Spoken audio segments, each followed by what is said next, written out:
Hi and welcome to a new video. My name is ecombyNik and today we will go over what tools, apps and everything I use in the daily work to do this. What tools I am using to build brands every day. So let's speak some ecom today and let's jump into it. I have prepared a little bit of a whiteboard here, so we will go over every tool I use to do my daily work because I'm doing this by myself. I'm just one entrepreneur. I'm doing this and I have 4 brands by myself. And of course, I have some people in my team that I have hired. And I will go over everything with you, what I do. And all these things is not what you need in the start. Of course not. I will just show you what you need when you're doing this on a higher level, okay? So we can start. I have put it in some columns. We can start with product research. I have put this in columns. So for every column, I will show you what tools I use. We start with product research. And for product research, we have talked about this before. Actually, in the start, the only thing you need is a TikTok account and an Instagram account that you turn to burner accounts. And what you do is that you scroll them, you are looking at ads, and every time you see an ad, you like, you comment, you click on it, things like that. And then your account will only show your ads. So that's perfect. But when you have done this for a while, but why I am using paid tools is of course for the speed. Because I want things to go faster and also the things, it's easier to validate the product and to find the material around the product when you find a product you want to test. That's the only thing why I use paid tools. But I also use the organic way, of course. At night, I'm lying in my bed or something like that. I'm scrolling all the time looking for products. But what product research tools I use today is I use Pippi ads. I think that's really good if you know how to use it and how to put in the right filters. I use Calodata to look at TikTok shop products in US and then take them to Europe and run meta ads with them. And I use Winning Hunters. I think that's also a great product research tool. And here you can also check stores, how much they are earning and things like that. So if we go over to platforms, what platforms am I using? Of course, you need Shopify. That's a little bit self-explaining. Here we build our store. This is our foundation of everything. And I use CapCut to do my videos and edit my ads and everything like that. I use Canva to do all the graphic design, logos, fixing the product pictures, everything like that. I use 11 Labs to do voiceovers for my ads. And I use one.com where I have my domains to all my stores. I use Nana Banana to do product pictures. And I use ChatGPT to do product pictures. And I also use in Nana Banana, I have Sora 2, and I use that to do ads also. I also use them, of course, to do image ads and things like that. So these are the platforms I am using right now. These, of course, are changing a lot. Not this Shopify, Canva, 11 Labs, one.com I have used for a very long time. But Nana Banana, ChatGPT, AI tools I use to find my ICP, to validate the products, to do product pictures, and also do a lot of things with the ads. These, of course, platforms are changing. I'm moving to where the best are right now. Right now, I have used ChatGPT for a very long time. I think it's really good. And if you have a pro version for ChatGPT, you come a long way. It's like $20 a month. And you can do a lot. You do all the most important things. ChatGPT is really good to find your customer, to validate the products, to validate which market you should go to, everything like that. ChatGPT is really good at. Nana Banana is a little bit better on product pictures, I think, but I always do the product pictures in both, and then I choose which one gets the best results. When I have built my store on Shopify, I use these apps. These are the apps I always had. Of course, I use some other apps when I really need a special thing or something like that. But this is the apps I set up on all my stores. It's Track 123. When you use Track 123, you get a really nice looking tracking page that the customer can go in and track their order. And you also reduce a lot of questions to your customer service when you have that. I use SyncTrack to PayPal because I use PayPal on all my stores also. And SyncTrack is an app that sends the tracking number automatically to PayPal. And this reduces, of course, that you don't get so much PayPal holds or things like that. I use Profit Calculator to see where I'm spending my money. It's in the store, it's the app's costing a lot. Is the transaction fee too high? Is my ad spend too high? Which platform is I spending too much on ads? Or if I'm in profit. I used to do this back in the days with an Excel file every night with all the stores, things like that took hours. But nowadays it's easy just to set up Profit Calculator. And this is, of course, nothing you need to do in the start. This is a thing you should do when you're profitable and you have a store that gives you revenue every day. Then you should put up the Profit Calculator. And this is the same thing with a lot of things I'm showing you right now. I'm showing you what I use on my stores that's doing like 100,000 a month and things like that to make my life easier. And I use Omnisend to do email marketing and setting up automatic emails and all the things surrounding that. I use Kaching bundles on all my stores. I love Kaching bundles to set up my offers, and I also use Kaching cart to set up my cart with urgency and things like that. When it comes to store building, I use 3 things. Most of my stores, I use the Shrine theme. I really love the Shrine theme and I work with it for a long time. Nowadays, I have started to do some stores with Atlas. It's a AI builder. And I think if you're experienced and you have done this for some times, it can be good to use an AI tool to build your store because then it goes just quicker. And you know what things you should go in and change after. You see that directly.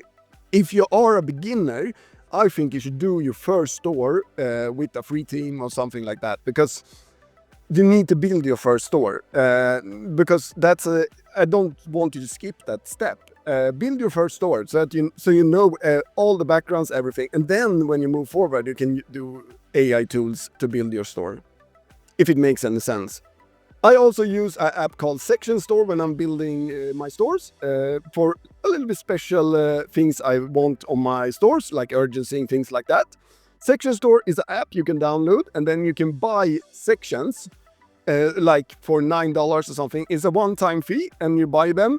The app is free, but then you pay only for the sections you want and then you have them forever on your store. Of course, we need also to be able to take the money from our customer. Our customer need to be able to pay. And here we are using the payment provider that's in Shopify, mostly Shopify payments. That's what we are using on all my stores, and that works perfectly fine. I also set up PayPal. So these 2 I have on all my stores. And then I also have this 3 I have accounts on. I have my own Stripe account, of course. I have my account on AltaPay and I have a Klarna account. So why I have a Klarna account is because I'm from Sweden. I'm Swedish and I sell a lot in Sweden. And if you don't have Klarna in Sweden, you are not selling anything. And why do I have these 3 accounts? AltaPay is a payment provider like Shopify payments, but it's a third party. So they also have all this. They have Klarna, they have everything. They have Whips if you are selling to Norway. They have Mobile Pay if you're selling to Denmark and things like that. So why do I have these 3? That's just security for me. I have the stores when something is happening one day with Shopify payment, they shut it off or something. And that's or if you get a hold on 20% or something like that, it could be good to change it out. So if I get a Shopify hold or if I get it shut off of any reason, often also when you get it shut off or something like that, it could be that you haven't done anything wrong. It can be just like an automatic trigger or something like that. But I don't want to lose 1-2 weeks of talking to Shopify support. So what I do then is I go in and I just change it to my Stripe account or my AltaPay account or my Klarna account and I keep on selling. And then I contact Shopify payments, of course. I try to settle it with them, and then I go back to Shopify payments when everything is settled. But this is backups I have in store if something is happening to my payment providers. The team, I am using Slack, and on Slack I have all my stores, and I have my fulfillment partner and everything like that. I have my customer service, and they are talking to each other on that on Slack, and I can see everything they do. I can go in and say what they should do, and if they are stuck in something, should we do that, should we do that? I can go in and just write refund the customer directly and or things like that, what I want them to do. So here I have a really good overview of my business, and in Slack I also can put in more and more the further we go with a store. So when I then need someone to like do the marketing, when I do some, I can just put it in Slack. If you haven't used Slack, it's hard to explain, but if you have used it, you know exactly what I'm talking about. It's a really great tool to have an overview of your whole company and everyone that you're working with. Because I don't have any employees, what I have is just freelancers that work with me and do work for me. And then I can see in Slack everything they do and that they have done what I pay for. I use Google Drive to export files. When I'm doing videos like this, of course, I'm sending them with Google Drive on Slack to my editor, and they will edit this video and they will send it back to me, and I will put it up for you. I use Fiverr to find the freelancers most of the time. I also use Upwork. I forgot to put that in here, but Fiverr I use mostly of the time. And now I have the people I work with. So when I get a new store or something like that, I put my customer service in that too. I have my private supplier, of course, that's doing all the fulfillment for me. And I put them on every new store also. So I have the same private supplier for all my stores. I'm really, really happy with them. So that's the team. When it comes to ads, I'm running my ads on Meta and TikTok mostly. I do some Google, but not much. I'm really bad at Google, I think. I don't get it to work. So, but Meta, I know. TikTok, I know. So here I run all my ads. And I also use these two platforms, of course, to find material for my ads. That's one thing. Also, I use these platforms for or find new products. But here is where I run my ads and get the traffic to my sites.